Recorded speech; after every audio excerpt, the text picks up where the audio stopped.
Welcome to this episode. In this video, we'll be talking about Indian Railway Finance Corporation, जिसका IPO अभी जनवरी 18 को आने वाला है.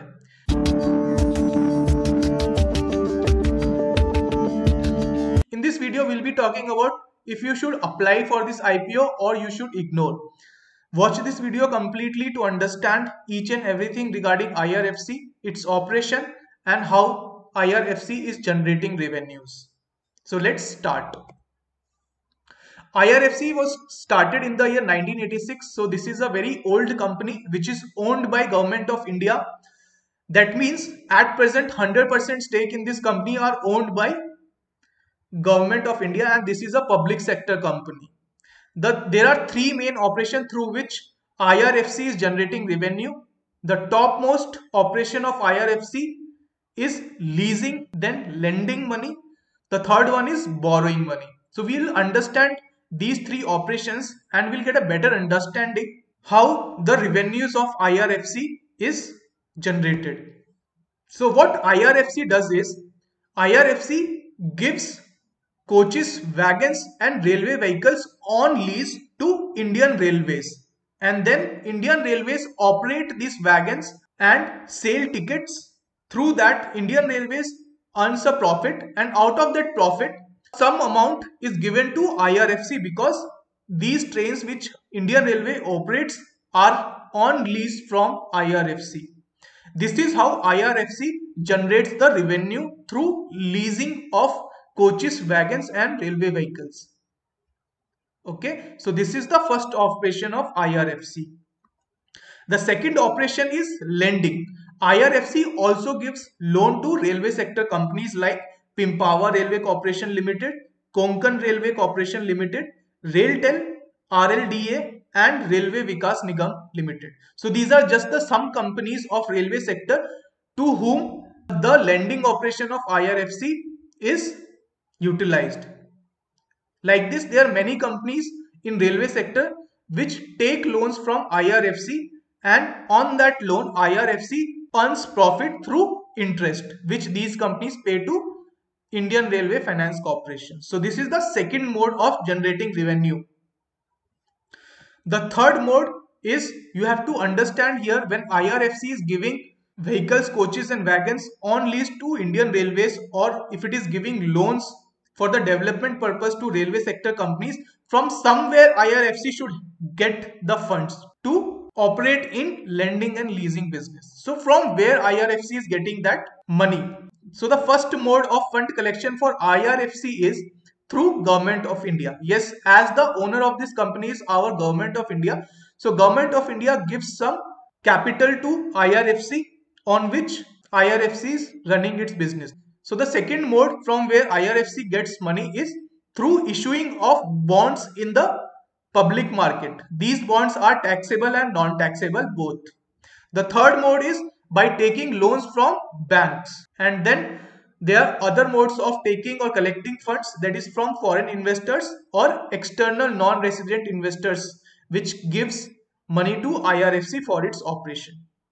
So these are the three modes of operation जिसके through IRFC revenues generate करती है. अब चलिए बात करते हैं कुछ स्ट्रॉन्ग पॉइंट के IRFC के.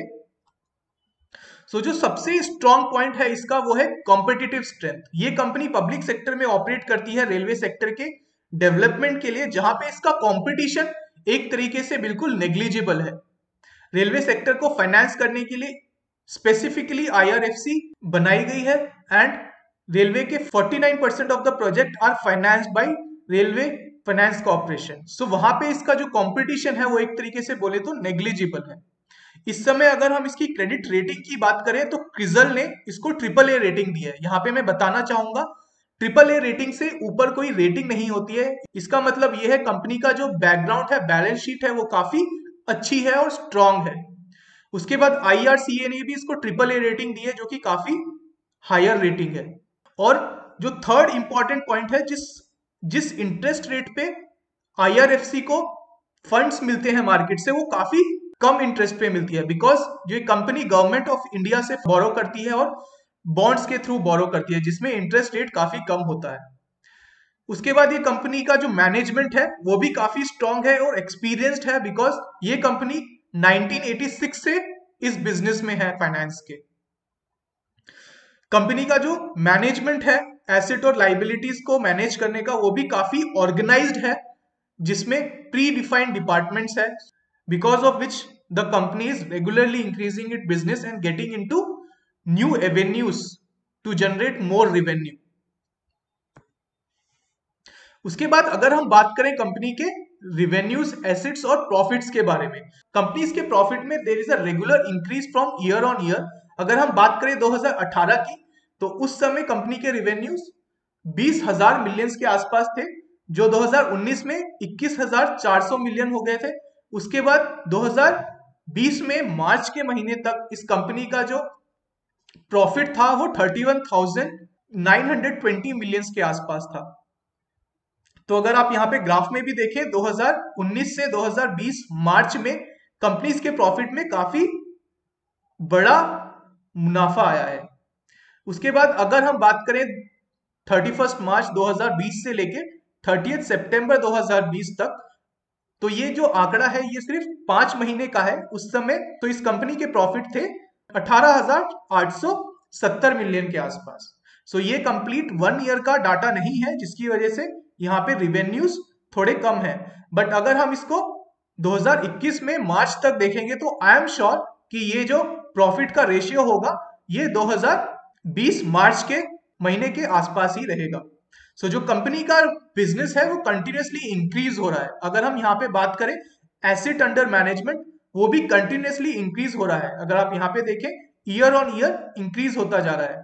2019 में ये 20 लाख मिलियंस के आसपास था एंड 2020 मार्च में बढ़ के ये 27 लाख मिलियन के आसपास हो चुका है, जिसकी वजह से रिवेन्यूज भी कंपनी के ईयर ऑन ईयर इंक्रीज होते जा रहे हैं।